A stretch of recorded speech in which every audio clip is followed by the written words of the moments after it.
Theatres బంద్ వెనకాల కుట్ర జరగడానికి కారణం ఆ నలుగురే అనే ఒక రూమర్ స్ప్రెడ్ అవుతూ ఉంది. చాలా రోజులుగా తెలుగు ఇండస్ట్రీలో ఎగ్జిబిటర్లు, నిర్మాతలకు మధ్య పర్సంటేజ్ యుద్ధం నడుస్తూనే ఉంది.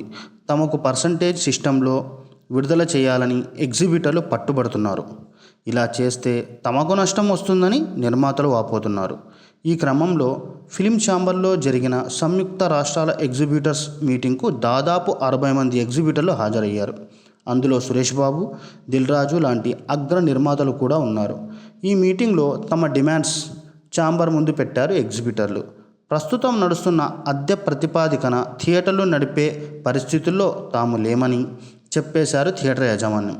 అలా చేస్తే నష్టాలు వస్తున్నాయని, థియేటర్స్ నడపలేని స్టేజిలోకి వెళ్ళిపోయామని తమ కష్టాలు చెప్పుకున్నారు. నిర్మాతలు సహకరించి పర్సంటేజ్ విధానానికి అంగీకరించాలని కోరుతున్నారు తెలుగు రాష్ట్రాల ఎగ్జిబిటర్లు.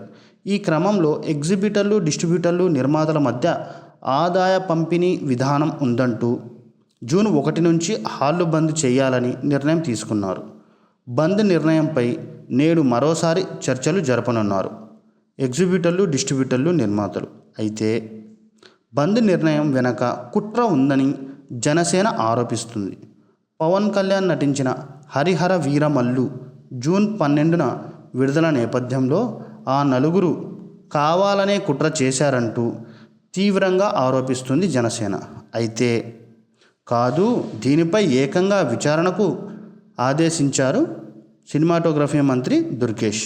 కాగా సినిమాకు 30 కోట్ల గ్రాస్ వస్తే ఎగ్జిబిటర్ షేర్లో తొలి వారం 25%, రెండో వారం 45%, మూడో వారం 60%, మిగిలిన వారాలు 70% డిమాండ్ చేస్తున్నారు.